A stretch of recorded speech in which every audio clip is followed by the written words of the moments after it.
চুলকানি যাদের উঠতেছে শিবিরের নাম শুনেছে সমন্বয়ক 152 ভেতরে 108 জনই শিবির। আরে শয়তান, তোর ছেলে মেয়ে কোথায় ছিল? বল, তোর ছেলে মেয়ে কোথায় ছিল এতদিন? যারা জীবন দিয়েছে এই সাইদ আবু সাইদ রংপুরের শিবিরের সাথে ছিল। এক কথা বলে না কেন? পুলিশের গাড়ি থেকে যাকে আহত অবস্থায় উপর থেকে টান দিয়ে ফেলে দিয়েছিল আমিন শিবিরের সদস্য ছিল। টের পাচ্ছেন কথা থেকে কি হয়েছে? তাহলে আন্দাজে লাফাচ্ছেন। এখন আপনি কি করেছেন 15.5 বছর?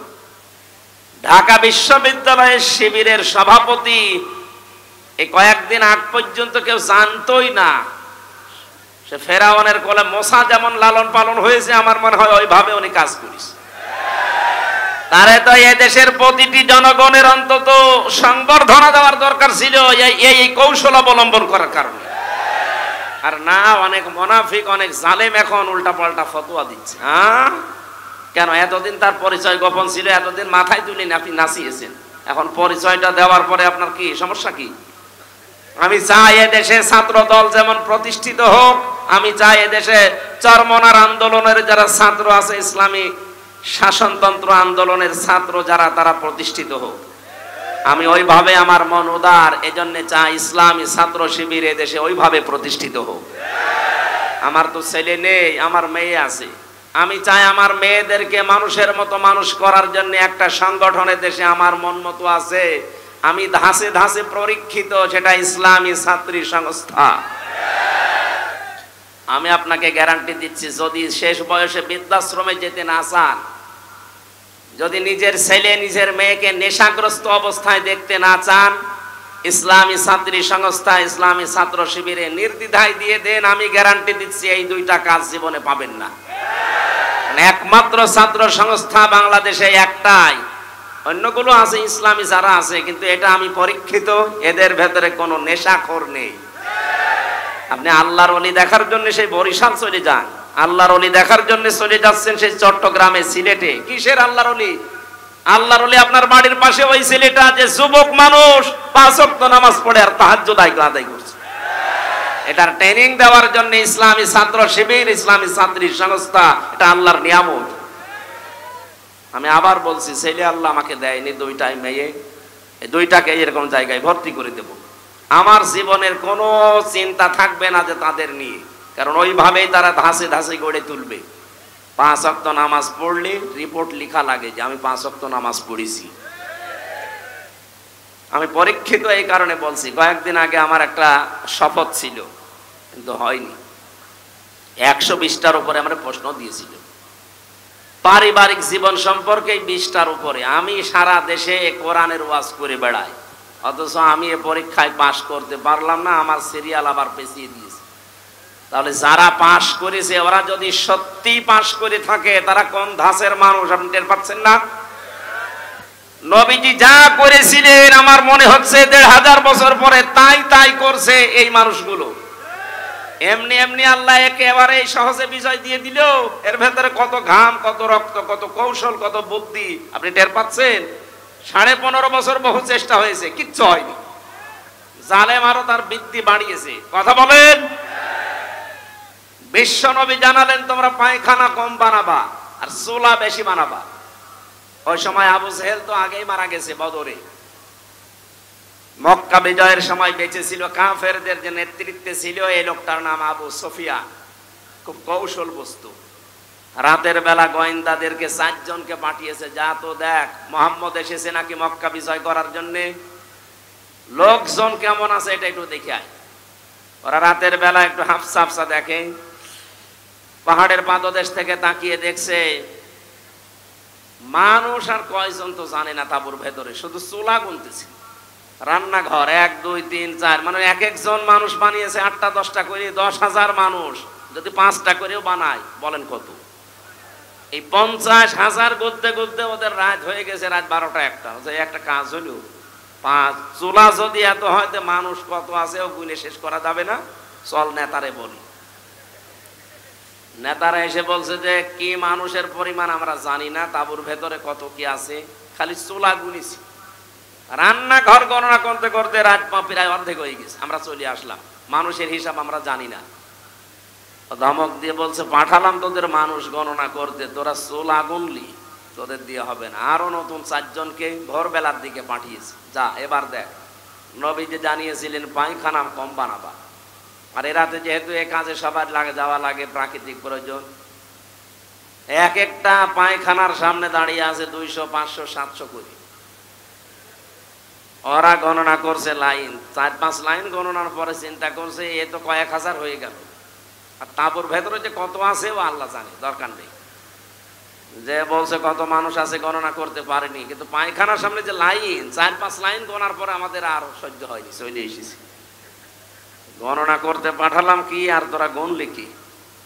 তোদের দিয়ে হবে না, আমি নিজে একা যাবো। সকালবেলা গেছি, রোদ পড়ছে যখন, চিকচিক করে তরবারির উপরে 10,000 মানুষ দাঁড়িয়ে আছে সকালবেলা। হযরতে আব্বাস রাদিয়াল্লাহু তাআলা আসছিলেন এই দৃশ্য দেখার জন্য।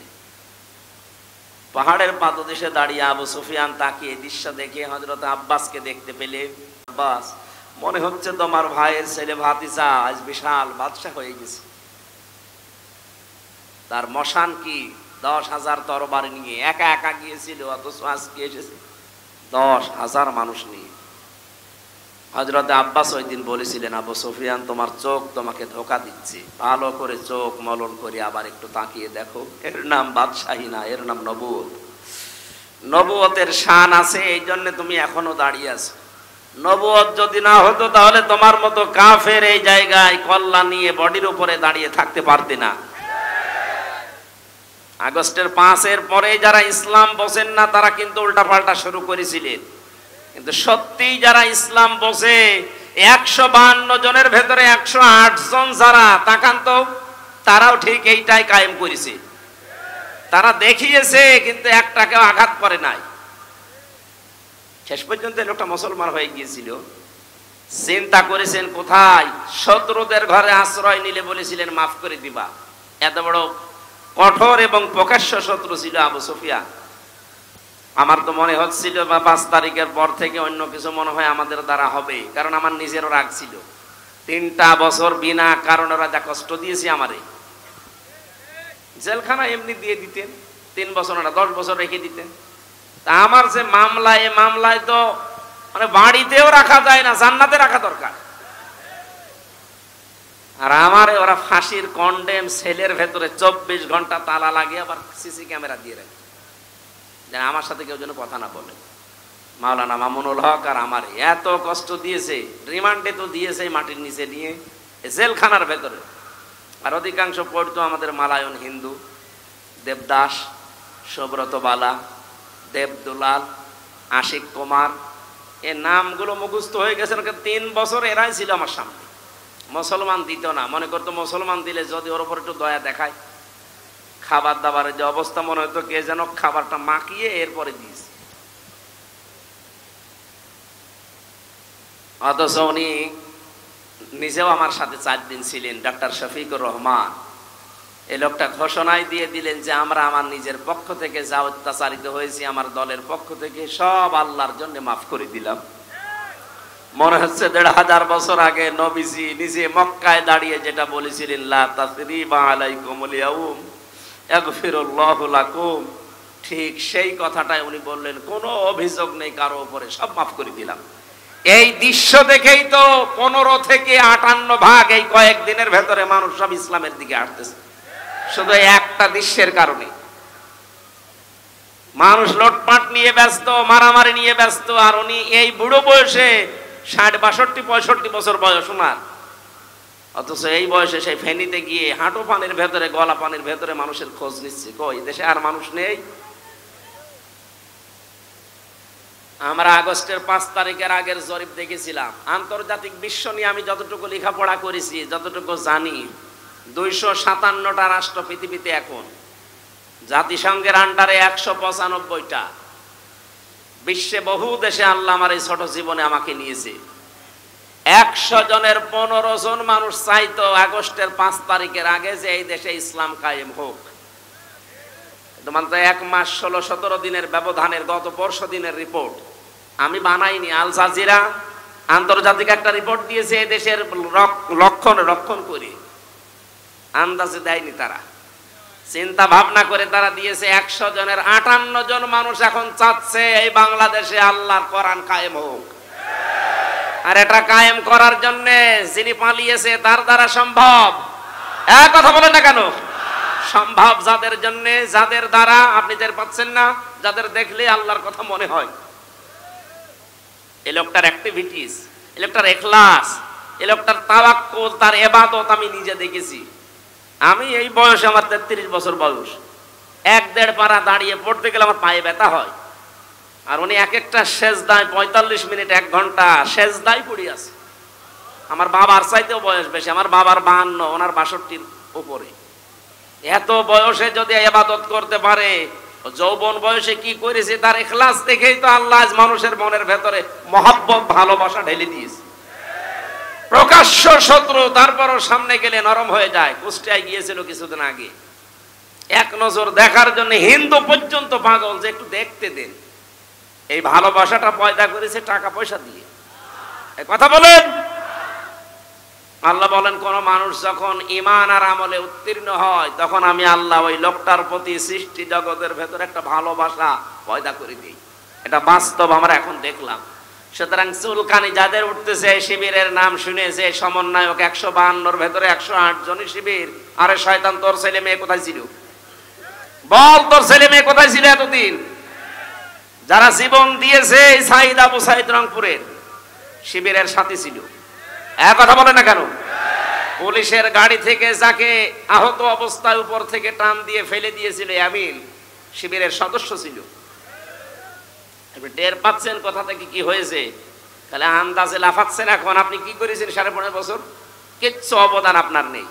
সুতরাং এই নাস্তিক যেই কয়টা রাম আর মামরা যখন লাফাচ্ছে, আমার মনে হয় এদেরকেও এই ফরিদউদ্দিন মাসুদ, রুহুল আমিনের মতো অবাঞ্ছিত ঘোষণা করা দরকার দেশের জন্য।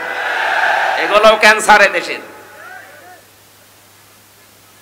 এই জালেমের এত বড় বেশি ক্ষমতা ছিল না, খালি আলেম নামে কিছু জালেম তাকে পরামর্শ দিত, তার ভেতরে এই ফরিদউদ্দিন মাসুদ একজন।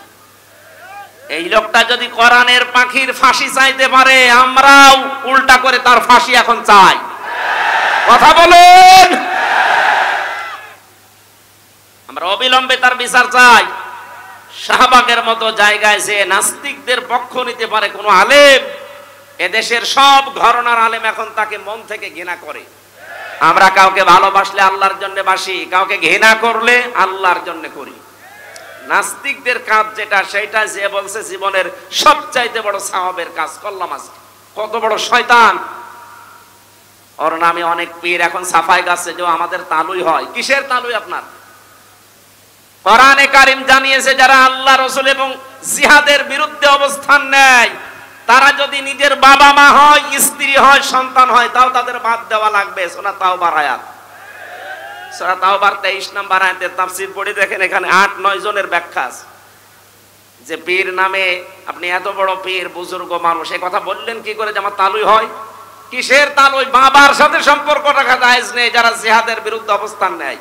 আর এই লোকটা জিহাদের বিরুদ্ধে অবস্থান নিয়ে 100 তথাকথিত মুফতির সাক্ষ্য নিয়ে জানিয়েছে হাসিনাকে দিয়েছে যে এই দেখেন আমরা আলেমরা বলছি যা জিহাদ চলছে এদেশে এটা জায়েজ নেই। এমনকি আবু সাইদ সহ যারা শহীদ হয়েছে হাজারের উপরে, অনেক আলেম নামে জালেম এখনো পর্যন্ত তাদের শহীদ বলতে রাজি না। যারা এই স্বাধীনতাকে স্বীকার করছেন না, তারা এই স্বাধীন দেশে থাকার যোগ্য না। বলেন। আপনি বেরিয়ে যেতে পারেন। 71 সালে যাদের ভূমিকা উল্টা ছিল তাদেরকে যদি দেশ থেকে বের করার জন্য ঘোষণা আসতে পারে, 24 সালের এই স্বাধীনতায় যারা এখনো পর্যন্ত মেনে নিতে পারছেন না, 100 জনের 14 জন এখনো আছে। আমরা চাই আপনারা চলে যান, যান, যেখানে যাবেন যান, যেখানে চলে গেছে আপনারাও যান, দরকার নেই আপনাদের। আমাদের দেশ আমরা সাজিয়ে নিতে পারবো ইনশাআল্লাহ। শুধু বাইরের টাকাগুলো আনতে দিন। ডক্টর মোহাম্মদ ইউনূস ঘোষণা দিয়েছে যে টাকাগুলো ছিল 3 ভাগ, 4 ভাগের 3 ভাগ প্রায় আসার প্রক্রিয়া আরম্ভ হয়ে গেছে, বাকি 1 ভাগও আসবে। যারা এগুলো করেছিলেন 1 টাকাও যেন ছাড় দেওয়া না হয়, সব টাকা আমরা ফেরত আনতে চাই। আজকে আসার সময় প্রশাসনের ভাইদের দেখলে মানুষ ধাক্কা দিচ্ছে, গালি দিচ্ছে, দোষ ওনাদের কিসের? ওপরে যেই কয়েকজন কোলাঙ্গার ছিল, এই কোলাঙ্গারদের কারণে আজ পুরা প্রশাসনের উপরে মানুষের ক্ষোভ। ওনারা হুকুম পালন করেছে যারা, তারা দোষী। যে মানুষগুলো হুকুম দিয়েছে, দোষ তো তার আছেই। হুকুম পালন করতে গিয়ে শেষ পর্যন্ত আর যখন দেওয়ালে পিঠ থেকে গেছে, তখন যারা এগুলো করেছে তাদেরকে আল্লাহ মাফ করে দেবে। কিন্তু যে মানুষগুলো আরো আনন্দে করেছে, এই তানভীর ওসির মতো, কান তো একটা ছাত্ররা ফাটিয়ে ফেলেছে, শুনলাম যে থানায় পিটাতে পিটাতে তারা পায়খানা করে ফেলেছে, এখন আছে জেলে। কি হবে আল্লাহ জানে। এই জন্য যেই সমস্ত অফিসার গুলোর কারণে এই 15.5 বছর এই জালেম টিকে ছিল, তাদেরকেও যেন এই জাতি ক্ষমা না করে। আমি যাদেরকে পেয়েছি জীবনেও ক্ষমা করব না। আমার মামলার আয়ু এই কাজী মিজান, ট্যাকের হাটে বাড়ি, মাদারীপুরে। আমার কাউন্টার টেরোরিজমের সাথে যারা জড়িত ছিল, মনিরুল ইসলাম, আসাদুজ্জামান, ডিসি আব্দুল মান্নান, শেখ ইমরান, জাহিদ হাসান, আতিকুল ইসলাম, ভইয়া, একটাকেও যেন আল্লাহ ছাড় না দেয়। এমনকি আমার পক্ষ থেকে কোনো মাফ নেই এদের। ওরা যেমন জানা শোনার পরও বিনা কারণে আমার 3 বছর আটক করে রেখেছে, আমরাও চাই এগুলো 3 বছর করে জেলে থাক। তাও এ জেলে না, মাটির নিচে। আয়না ঘর এখন আর আছে? হ্যাঁ আছে, ওটা জাদুঘর হিসাবে রাখা হবে। সমন্বয়কদের ভেতরে অন্যতম এখন উপদেষ্টা যিনি আসিফ মাহমুদ ভইয়া ঘোষণা দিয়েছে, আয়না ঘর ভাঙা হবে না, ওইভাবে থাকবে। সারা বিশ্ব থেকে মানুষ যারা পর্যটক আসবে, তারা যেন জানে যে এই দেশে একজন জালেম ছিল। ও যে জালেম, কারো বলতে কোনো দ্বিধা আছে? জালেমকে কেউ যদি জালেম না বলে, সেও জালেম। এমনকি জেনে শুনে কেউ যদি জালেমের পক্ষ নেয়, নবীজি বলেন সে আমার উম্মত থেকে খারিজ হয়ে যায়। এবার আপনি কি করবেন? আপনার সিদ্ধান্ত। প্রকাশ্য যে লোকটা জুলুম করেছে, নিজের উপরে জুলুম করেছে, পরিবারের উপরে, সমাজের উপরে, জনগণের উপরে, জালেমদের কোনো ক্ষমা আমরা করলেও হবে না, কারণ আল্লাহ নিজে মামলা দেবে জালেমের বিরুদ্ধে।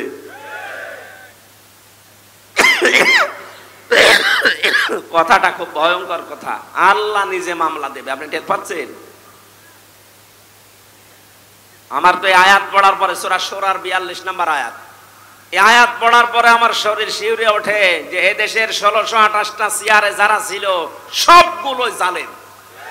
একটাকেও আমি ভালো পাইনি। আমি বহু জায়গায় গিয়েছি, প্রত্যেকটাই জালেম ছিল। আরে প্রত্যেকটাই আল্লাহর মামলার আসামি। বলেন কেন? সূরা আলে ইমরানের 168 নম্বর আয়াতে আছে, 78 নম্বর আয়াত, ওয়ালা ইয়াহসাবান্নাল্লাযীনা কাফারু আন্নামা নুমলি লাহুম খায়রুল লিআনফুসিহিম ইন্নামা নুমলি লাহুম লিয়াজদাদু ইসমা ওয়ালাহুম আযাবুম মুহিন।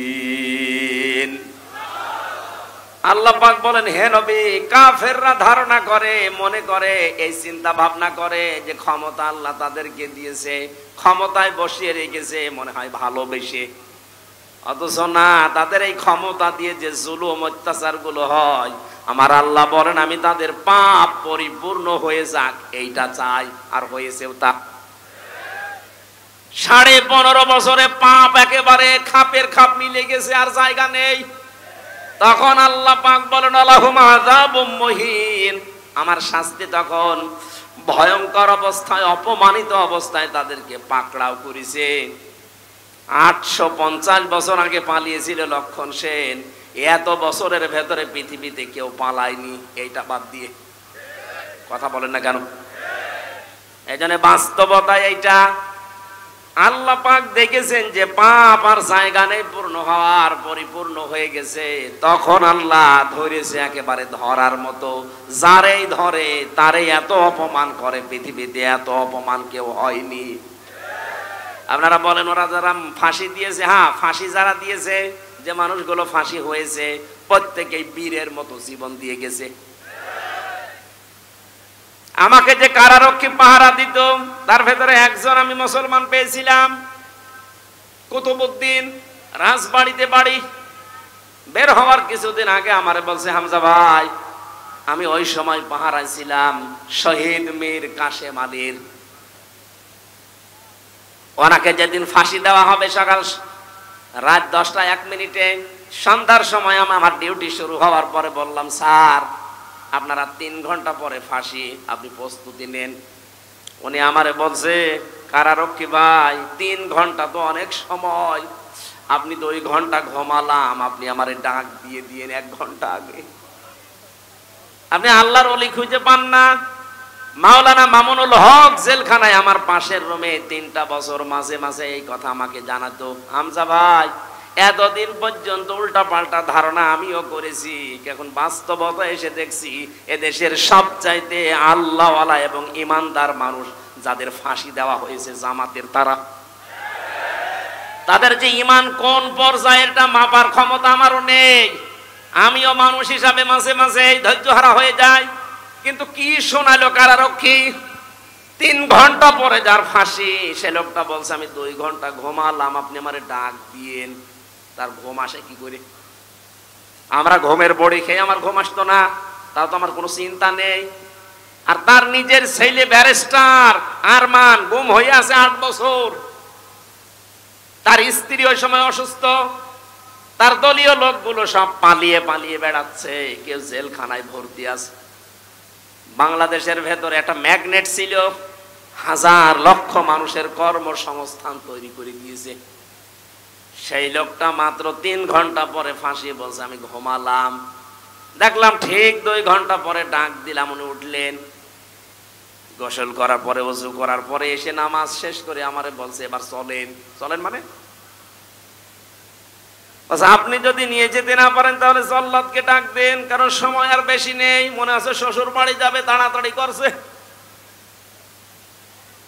আমার ওই সময় আমাকে কারারক্ষী বলেছে, ভাই আমার তো মনে এখনো পর্যন্ত বিশ্বাস হয় না যে উনি ঘুমাইলো কি করে, ওনার এত চিন্তায় ঘুম আসলো কি করে।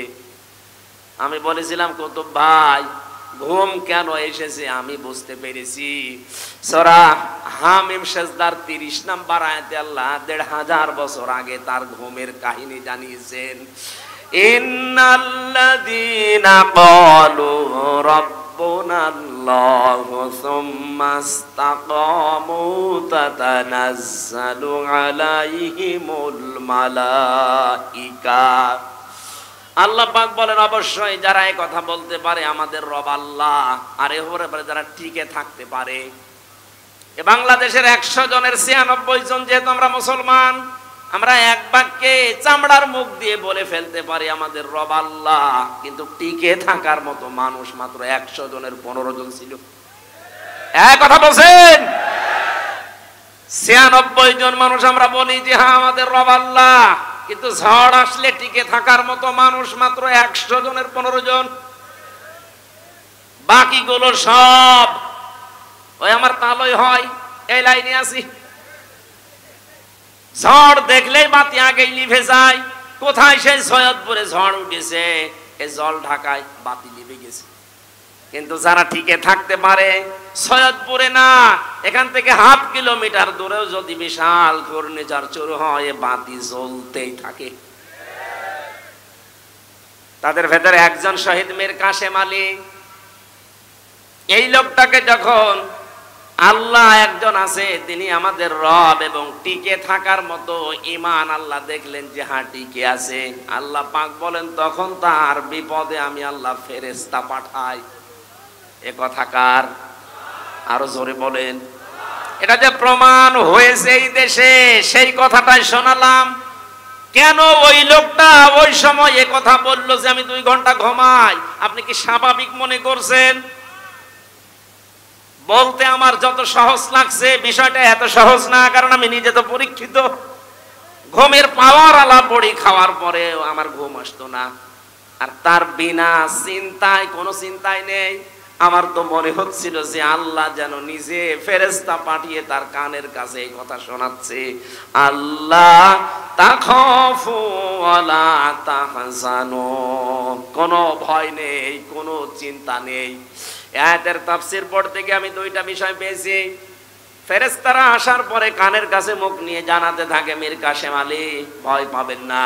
কিসের জন্য ভয় করেন আপনি?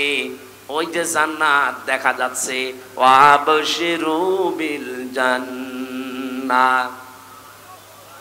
দুই নম্বরে ভয় নেই, চিন্তাও নেই। কিসের চিন্তা? হয়তো আপনার ছেলে ব্যারিস্টার গুম হয়ে আছে, এই চিন্তা হতে পারে। আপনার দ্বারা লক্ষ লক্ষ মানুষের কর্মসংস্থান তৈরি হয়েছে, তাদের কি হবে এই চিন্তা হতে পারে। কারণ বাতিলরা সবগুলো দুই নাম্বারই করে নিয়েছে। এই যে ইসলামী ব্যাংক, কথা বলছে না কেন? যতগুলো প্রতিষ্ঠান তিনি বানিয়েছিলেন ইবনে সিনা সহ, অধিকাংশ গুলোই বিভিন্ন কায়দা কৌশলে বাতিলরা সব নিজের মন মতো নিয়েছে। এখন আল্লাহ পাক আবার সময় দিয়েছে, এগুলো সব আস্তে আস্তে এরা ফেরত পাচ্ছে। ইসলামী ব্যাংক এখন আবার দাঁড়িয়ে যাবে, কারণ যত টাকা আপনি আত্মসাৎ করেছেন সব এখন ফেরত নেওয়া হচ্ছে। চিন্তা করবেন না, এই মানুষগুলো নিয়ে আপনার দলীয় লোকজন সব পালিয়ে বেড়াচ্ছে, কেউ জেলখানায় ভর্তি আছে, আপনার স্ত্রী অসুস্থ, কোনো চিন্তা নেই। সবগুলো আমার আল্লাহ নিজের হাতে তুলে নিয়েছে। এই কারণেই তিনি মনে হয় বলছিলেন, ভাই তাড়াতাড়ি করে আমার নিয়ে চলেন, আমি জান্নাত দেখতে পাচ্ছি। আল্লাহর ওলি আমরা খোঁজার জন্য কত জায়গায় টাকা পয়সা খরচ করি, এ মানুষগুলোর অ্যাক্টিভিটিস আমি নিজে দেখতে পেয়েছি, এই কারণে শোনালাম। আল্লাতি কুনতুম তুআদুন, যার ওয়াদা আল্লাহ নিজে করেছেন, নাহানু আউলিয়াউকুম ফিল হায়াতিদ দুনিয়া ওয়া ফিল আখিরাহ। ফেরেশতারা যেন এসে বলে, আমরা আপনাদের বন্ধু ছিলাম দুনিয়ায়।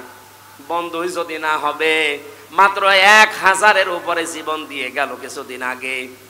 আমার তো মনে হচ্ছে শুধু শহীদ আবু সাইদ না, রায়হান, মুগ্ধ, ইয়ামিন না, এদের সাথে আল্লাহ আবাবিল পাঠিয়েছিলেন। কয়েক ঘন্টার ব্যবধানে যে এত পরিবর্তন হয়ে যাবে। কুষ্টিয়াতে আমার সামনে 5 তারিখে 14 জন মারা গেছে, একটার আগে। 1:30টার সময় যখন উনি পালাচ্ছে শুনলাম, কে যেন আমাকে জানিয়েছে। পরবর্তীতে শুনলাম যে ওর পরে আরো 2 জন মারা গেছে, 16 জন। ওই পর্যন্ত যারা গুলি চালিয়েছিলেন তাদের কোনো ক্ষমা নেই। তার ভেতরে একজন ছিল আমার বাড়ির নিচে। ওরে যদি জনগণ পায়, কুষ্টিয়াতে পিটিয়ে মেরে ফেলবে। আপনি তো নিজেও জানতেন যে উনি পালিয়েছে 1:30টার সময়। 4টা পর্যন্ত গুলি চালালেন, কার হুকুমে বলেন? বাড়িতে এসে দেখলাম যে তালা মারা, উনি নেই, আজও নেই, কালও নেই। কোথায় গেছে ও জানে, ওর আল্লাহ জানে।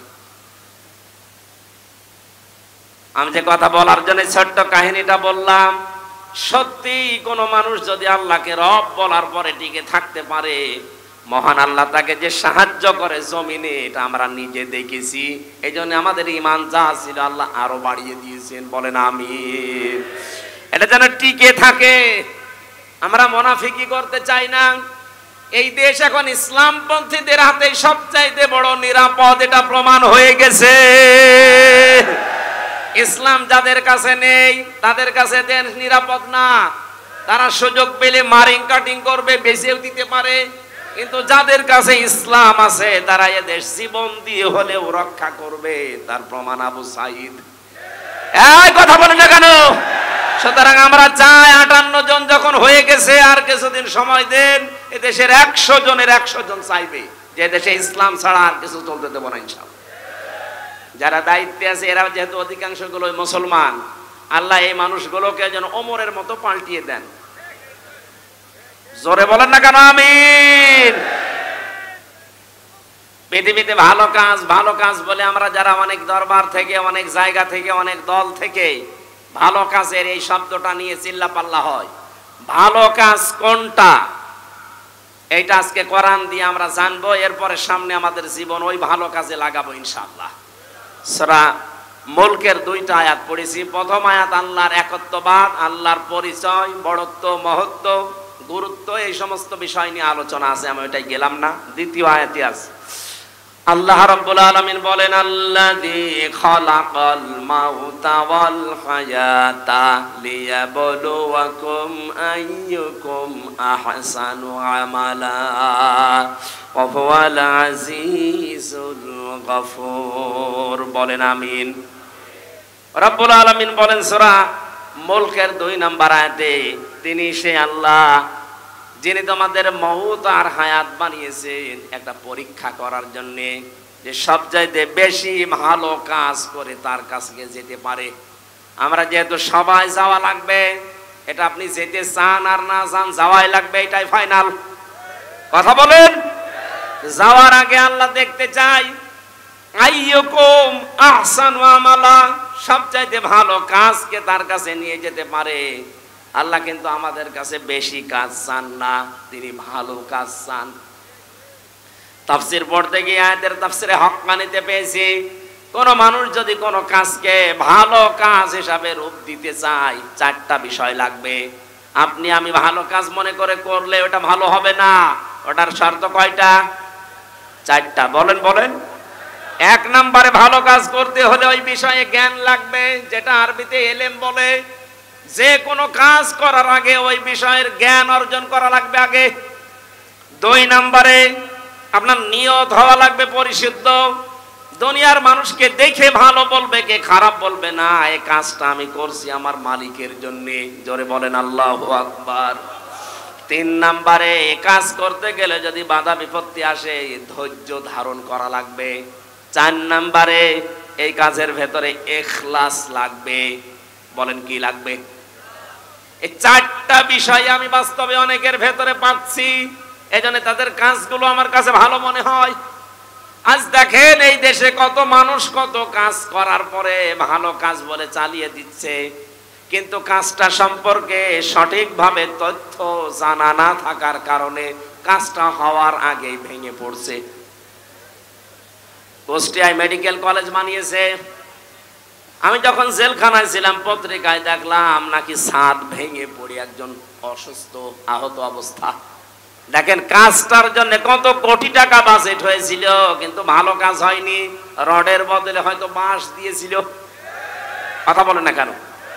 আল্লাহ আপনার কাছে বেশি কাজ চান না, আল্লাহ চান ভালো কাজ। বলেন তো কি কাজ?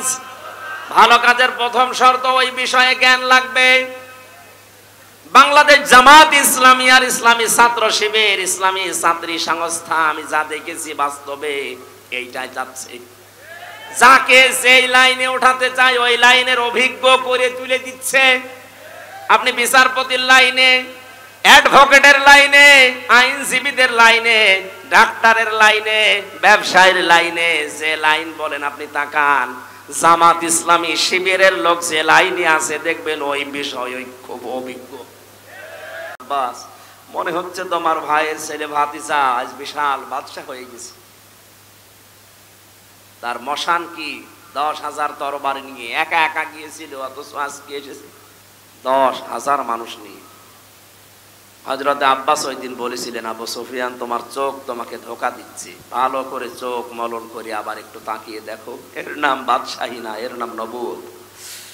নবুয়তের শান আছে, এই জন্য তুমি এখনো দাঁড়িয়ে আছো। নবুয়ত যদি না হতো তাহলে তোমার মতো কাফের এই জায়গায় কল্লা নিয়ে বডির উপরে দাঁড়িয়ে থাকতে পারতে না। আগস্টের 5-এর পরে যারা ইসলাম বোঝেন না তারা কিন্তু উল্টাপাল্টা শুরু করেছিলেন, কিন্তু সত্যি যারা ইসলাম বোঝে 152 জনের ভেতরে 108 জন যারা তাকান তো, তারাও ঠিক এইটাই কায়েম করেছে। তারা দেখিয়েছে কিন্তু একটাকেও আঘাত করে নাই।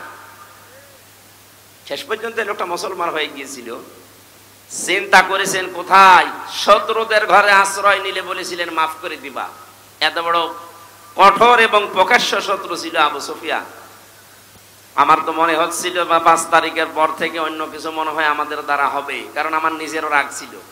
3টা বছর বিনা কারণে ওরা যা কষ্ট দিয়েছে আমারে, জেলখানা এমনি দিয়ে দিতেন, 3 বছর না 10 বছর রেখে দিতেন।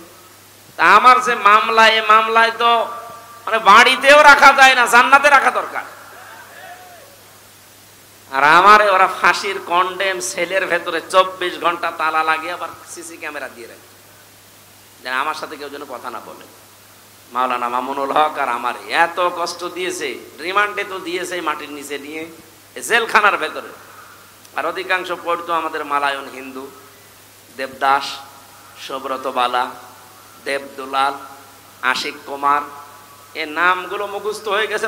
3 বছর এরাই ছিল আমার সামনে। মুসলমান দিত না, মনে করতো মুসলমান দিলে যদি ওর উপর একটু দয়া দেখায়, খাবার দাবারের যে অবস্থা মনে হতো কে যেন খাবারটা মাখিয়ে এরপরে দিয়েছে। অথচ উনি নিজেও আমার সাথে 4 দিন ছিলেন, ডাক্তার শফিকুর রহমান। এই লোকটা ঘোষণায় দিয়ে দিলেন যে আমরা আমার নিজের পক্ষ থেকে যা অত্যাচারিত হয়েছি, আমার দলের পক্ষ থেকে সব আল্লাহর জন্য মাফ করে দিলাম।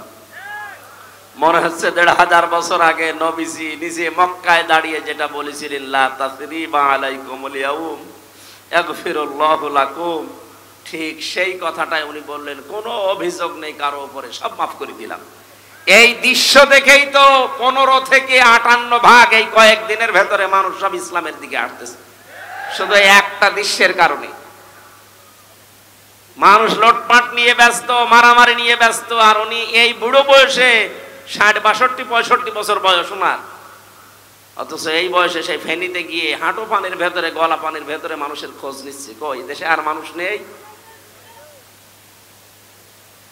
আমরা আগস্টের 5 তারিখের আগের জরিপ দেখেছিলাম। আন্তর্জাতিক বিশ্ব নিয়ে আমি যতটুকু লেখাপড়া করেছি, যতটুকু জানি, 257টা রাষ্ট্র পৃথিবীতে এখন, জাতিসংঘের আন্ডারে 195টা। বিশ্বে বহু দেশে আল্লাহ আমার এই ছোট জীবনে আমাকে নিয়েছে। 100 জনের 15 জন মানুষ চাইতো আগস্টের 5 তারিখের আগে যে এই দেশে ইসলাম কায়েম হোক। মাত্র 1 মাস 16-17 দিনের ব্যবধানের গত পরশু দিনের রিপোর্ট আমি বানাইনি, আল জাজিরা আন্তর্জাতিক একটা রিপোর্ট দিয়েছে, এই দেশের রক্ষণ করে আন্দাজে দেয়নি তারা, চিন্তা ভাবনা করে তারা দিয়েছে। 100 জনের 58 জন মানুষ এখন চাচ্ছে এই বাংলাদেশে আল্লাহর কোরআন কায়েম হোক। আর এটা কায়েম করার জন্য যিনি পালিয়েছে তার দ্বারা সম্ভব? এক কথা বলেন না কেন? সম্ভব যাদের জন্য, যাদের দ্বারা আপনি টের পাচ্ছেন না, যাদের দেখলে আল্লাহর কথা মনে হয়। এই লোকটার অ্যাক্টিভিটিস, এই লোকটার ইখলাস, এই লোকটার তাওয়াক্কুল, তার ইবাদত আমি নিজে দেখেছি। আমি এই বয়সে, আমার 33 বছর বয়স, 1-1.5 পারা দাঁড়িয়ে পড়তে গেলে আমার পায়ে ব্যথা হয়।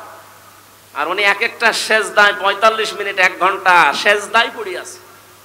আমার বাবার চাইতেও বয়স বেশি, আমার বাবার 52, ওনার 62-র উপরে।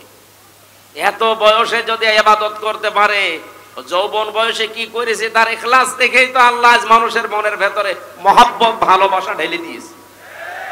প্রকাশ্য শত্রু, তারপরও সামনে গেলে নরম হয়ে যায়। কুষ্টিয়ায় গিয়েছিল কিছুদিন আগে, এক নজর দেখার জন্য হিন্দু পর্যন্ত পাগল যে একটু দেখতে দেন। এই ভালোবাসাটা পয়দা করেছে টাকা পয়সা দিয়ে। কথা বলেন। আল্লাহ বলেন, কোন মানুষ যখন ঈমান আর আমলে উত্তীর্ণ হয়, তখন আমি আল্লাহ ওই লোকটার প্রতি সৃষ্টি জগতের ভেতর একটা ভালোবাসা পয়দা করে দিই। এটা বাস্তব আমরা এখন দেখলাম। সুতরাং চুলকানি যাদের উঠতেছে, শিবিরের নাম শুনেছে, সমন্বয়ক 152-র ভেতরে 108 জনই শিবির। আরে শয়তান, তোর ছেলে মেয়ে কোথায় ছিল? বল, তোর ছেলে মেয়ে কোথায় ছিল এতদিন? যারা জীবন দিয়েছে সাইদ আবু সাইদ রংপুরের শিবিরের সাথী ছিল। এক কথা বলে না কেন? পুলিশের গাড়ি থেকে যাকে আহত অবস্থায় উপর থেকে টান দিয়ে ফেলে দিয়েছিল আমিন, শিবিরের সদস্য ছিল। টের পাচ্ছেন কথা থেকে কি হয়েছে? তাহলে আন্দাজে লাফাচ্ছেন। এখন আপনি কি করেছেন 15.5 বছর? কিচ্ছু অবদান আপনার নেই। সুতরাং এই নাস্তিক যেই কয়টা রাম আর মামরা যখন লাফাচ্ছে, আমার মনে হয় এদেরকেও এই ফরিদউদ্দিন মাসুদ, রুহুল আমিনের মতো অবাঞ্ছিত ঘোষণা করা দরকার দেশের জন্য। এগুলো ক্যান্সারে দেশের। এই জালেমের এত বড় বেশি ক্ষমতা ছিল না, খালি আলেম নামে কিছু জালেম তাকে পরামর্শ দিত, তার ভেতরে এই ফরিদউদ্দিন মাসুদ একজন।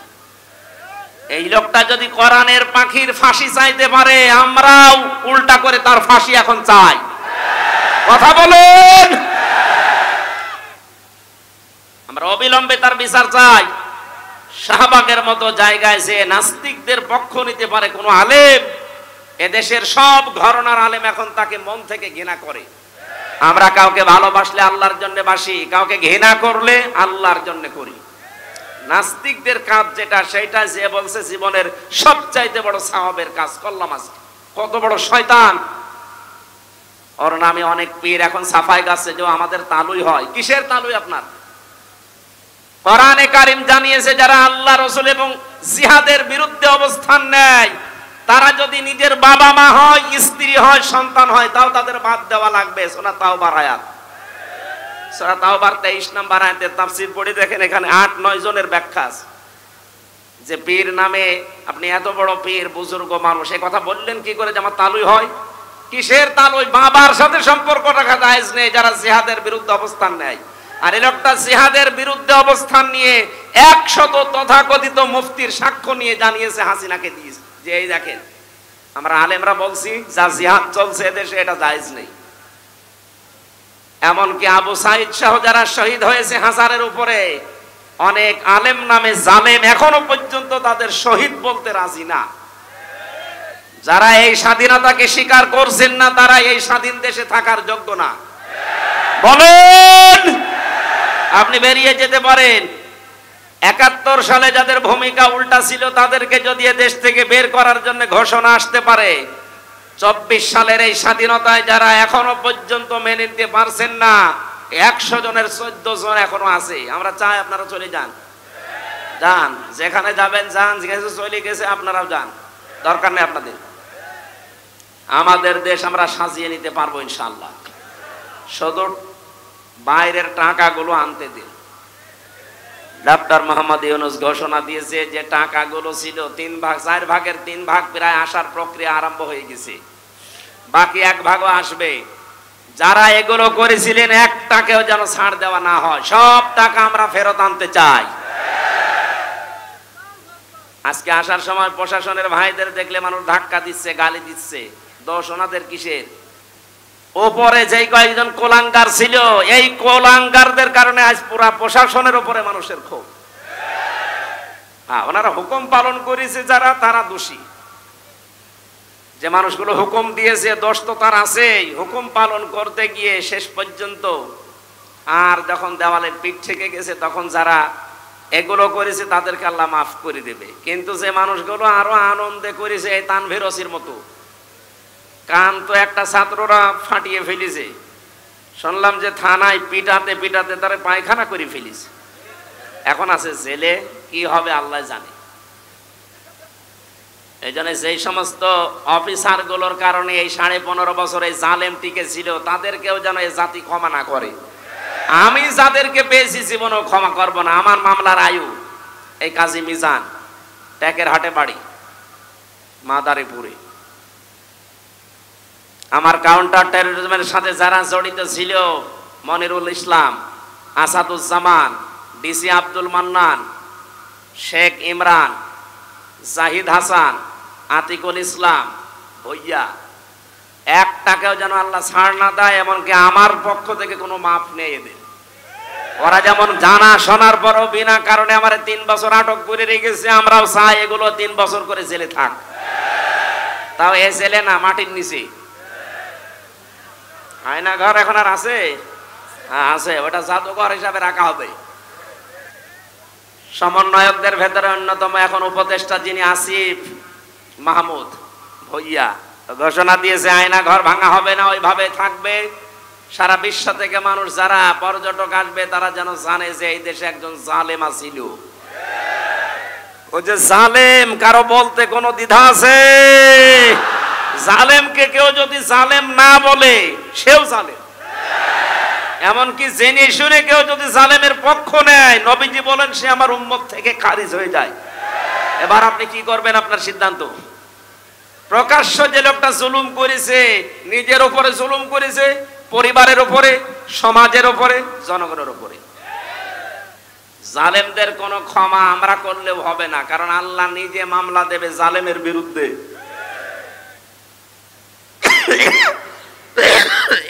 কথাটা খুব ভয়ঙ্কর কথা। আল্লাহ নিজে মামলা দেবে, আপনি টের পাচ্ছেন? আমার তো এই আয়াত পড়ার পরে, সূরা শুরার 42 নম্বর আয়াত, এই আয়াত পড়ার পরে আমার শরীর শিউরে ওঠে যে এই দেশের 1628টা চেয়ারে যারা ছিল সবগুলোই জালেম। একটাকেও আমি ভালো পাইনি। আমি বহু জায়গায় গিয়েছি, প্রত্যেকটাই জালেম ছিল। আরে প্রত্যেকটাই আল্লাহর মামলার আসামি। বলেন কেন? সূরা আলে ইমরানের 168 নম্বর আয়াতে আছে, 78 নম্বর আয়াত, ওয়ালা ইয়াহসাবান্নাল্লাযীনা কাফারু আন্নামা নুমলি লাহুম খায়রুল লিআনফুসিহিম ইন্নামা নুমলি লাহুম লিয়াজদাদু ইসমা ওয়ালাহুম আযাবুম মুহিন। আল্লাহ পাক বলেন, হে নবী, কাফেররা ধারণা করে, মনে করে, এই চিন্তা ভাবনা করে যে ক্ষমতা আল্লাহ তাদেরকে দিয়েছে, ক্ষমতায় বসিয়ে রেখেছে মনে হয় ভালোবেসে। অথচ না, তাদের এই ক্ষমতা দিয়ে যে জুলুম অত্যাচার গুলো হয়, আমার আল্লাহ বলেন আমি তাদের পাপ পরিপূর্ণ হয়ে যাক এইটা চাই, আর হয়েছেও তা। 15.5 বছরে পাপ একেবারে খাপের খাপ মিলে গেছে, আর জায়গা নেই। তখন আল্লাহ পাক বলেন আলাহুম আযাবুম মুহিন, আমার শাস্তি তখন ভয়ঙ্কর অবস্থায়, অপমানিত অবস্থায় তাদেরকে পাকড়াও করেছে। 850 বছর আগে পালিয়েছিল লক্ষণ সেন, এত বছরের ভেতরে পৃথিবীতে কেউ পালায়নি, এইটা বাদ দিয়ে। কথা বলেন না কেন? এইজন্য বাস্তবতায় এইটা আল্লাহ পাক দেখেছেন যে পাপ আর জায়গা নেই পূর্ণ হওয়ার, পরিপূর্ণ হয়ে গেছে। তখন আল্লাহ ধরেছে একেবারে ধরার মতো, যারেই ধরে তারে এত অপমান করে, পৃথিবীতে এত অপমান কেউ হয়নি। আপনারা বলেন ওরা যারা ফাঁসি দিয়েছে, হ্যাঁ ফাঁসি যারা দিয়েছে, যে মানুষগুলো ফাঁসি হয়েছে প্রত্যেকেই বীরের মতো জীবন দিয়ে গেছে। আমাকে যে কারারক্ষী পাহারা দিত তার ভেতরে একজন আমি মুসলমান পেয়েছিলাম, কুতুবউদ্দিন, রাজবাড়িতে বাড়ি।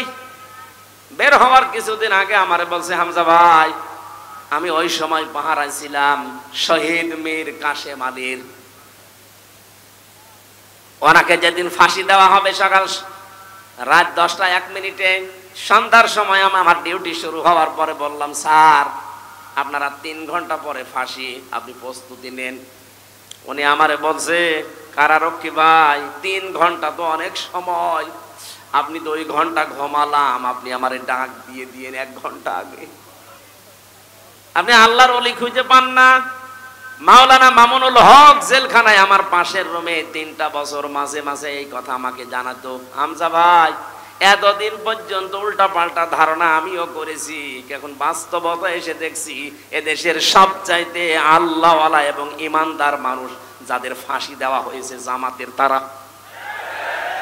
তাদের যে ইমান কোন পর্যায়ে এটা মাপার ক্ষমতা আমারও নেই।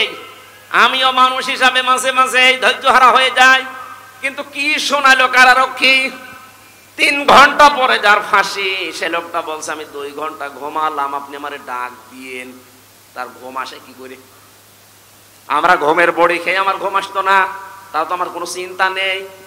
আর তার নিজের ছেলে ব্যারিস্টার আরমান গুম হয়ে আছে 8 বছর, তার স্ত্রী ওই সময় অসুস্থ, তার দলীয় লোকগুলো সব পালিয়ে পালিয়ে বেড়াচ্ছে, কেউ জেলখানায় ভর্তি আছে। বাংলাদেশের ভেতরে একটা ম্যাগনেট ছিল, 1000 লক্ষ মানুষের কর্মসংস্থান তৈরি করে দিয়েছে। সেই লোকটা মাত্র 3 ঘন্টা পরে ফাঁসি বলছে আমি ঘুমালাম।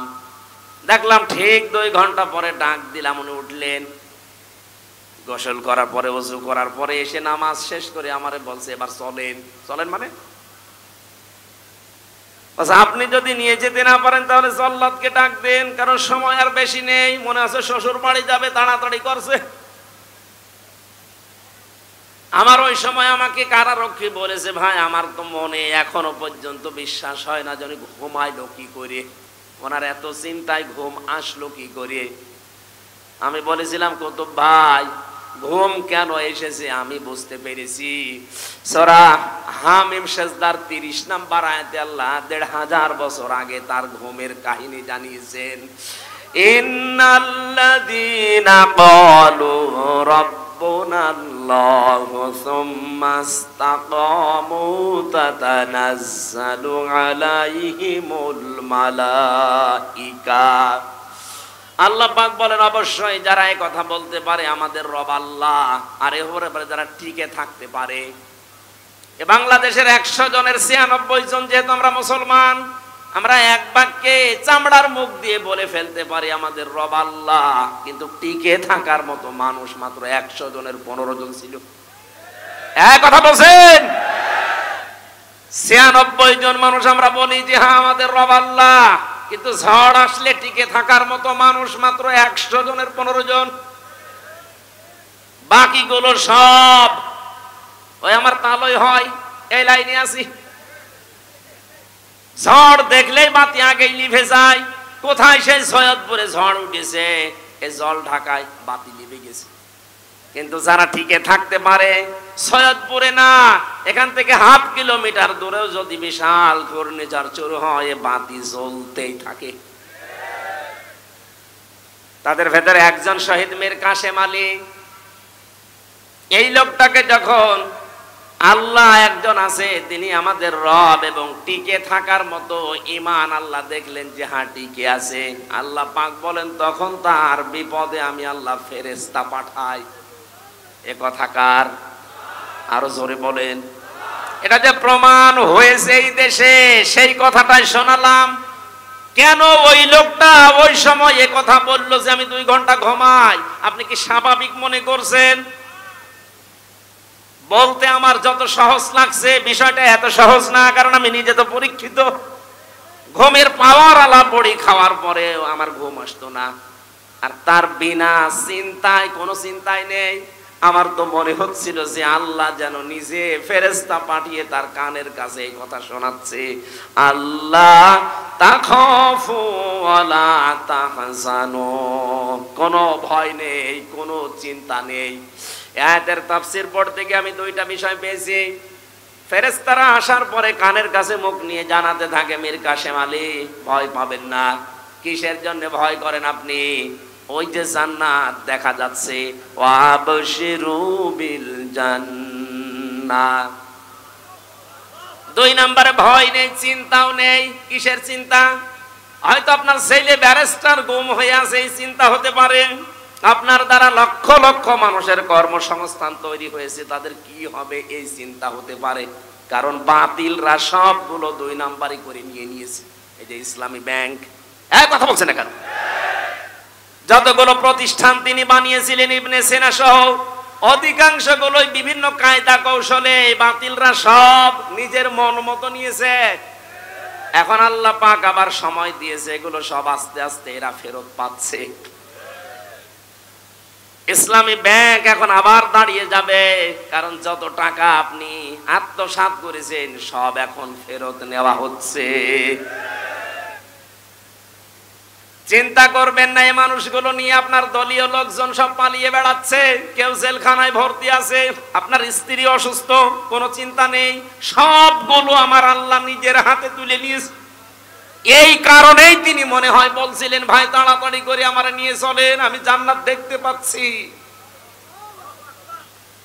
আল্লাহর ওলি আমরা খোঁজার জন্য কত জায়গায় টাকা পয়সা খরচ করি, এ মানুষগুলোর অ্যাক্টিভিটিস আমি নিজে দেখতে পেয়েছি, এই কারণে শোনালাম। আল্লাতি কুনতুম তুআদুন, যার ওয়াদা আল্লাহ নিজে করেছেন, নাহানু আউলিয়াউকুম ফিল হায়াতিদ দুনিয়া ওয়া ফিল আখিরাহ। ফেরেশতারা যেন এসে বলে আমরা আপনাদের বন্ধু ছিলাম দুনিয়ায়, বন্ধুই যদি না হবে, মাত্র 1000-এর উপরে জীবন দিয়ে গেল কিছুদিন আগে। আমার তো মনে হচ্ছে শুধু শহীদ আবু সাইদ না, রায়হান, মুগ্ধ, ইয়ামিন না, এদের সাথে আল্লাহ আবাবিল পাঠিয়েছিলেন। কয়েক ঘন্টার ব্যবধানে যে এত পরিবর্তন হয়ে যাবে। কুষ্টিয়াতে আমার সামনে 5 তারিখে 14 জন মারা গেছে, 1টার আগে। 1:30টার সময় যখন উনি পালাচ্ছে শুনলাম, কে যেন আমাকে জানিয়েছে। পরবর্তীতে শুনলাম যে ওর পরে আরো 2 জন মারা গেছে, 16 জন। ওই পর্যন্ত যারা গুলি চালিয়েছিলেন তাদের কোনো ক্ষমা নেই। তার ভেতরে একজন ছিল আমার বাড়ির নিচে, ওরে যদি জনগণ পায় কুষ্টিয়াতে পিটিয়ে মেরে ফেলবে। আপনি তো নিজেও জানতেন যে উনি পালিয়েছে 1:30টার সময়। 4টা পর্যন্ত গুলি চালালেন কার হুকুমে বলেন? বাড়িতে এসে দেখলাম যে তালা মারা, উনি নেই, আজও নেই, কালও নেই, কোথায় গেছে ও জানে, ওর আল্লাহ জানে।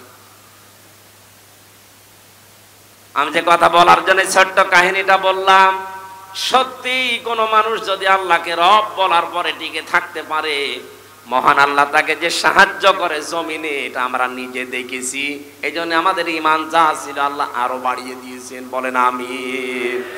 এটা যেন টিকে থাকে। আমরা মুনাফিকি করতে চাই না। এই দেশ এখন ইসলামপন্থীদের হাতে সবচাইতে বড় নিরাপদ, এটা প্রমাণ হয়ে গেছে। ইসলাম যাদের কাছে নেই তাদের কাছে দেশ নিরাপদ না। তারা সুযোগ পেলে মারিং কাটিং করবে, বেঁচেও দিতে পারে। কিন্তু যাদের কাছে ইসলাম আছে তারা এ দেশ জীবন দিয়ে হলেও রক্ষা করবে। তার প্রমাণ আবু সাইদ। এই কথা বলেন না কেন? সুতরাং আমরা চাই 58 জন যখন হয়ে গেছে, আর কিছুদিন সময় দেন, এ দেশের 100 জনের 100 জন চাইবে যে দেশে ইসলাম ছাড়া আর কিছু চলতে দেব না ইনশাআল্লাহ। যারা দায়িত্বে আছে এরা যেহেতু অধিকাংশ গুলো মুসলমান, আল্লাহ এই মানুষগুলোকে যেন ওমরের মতো পাল্টিয়ে দেন। জোরে বলেন না কেন আমিন।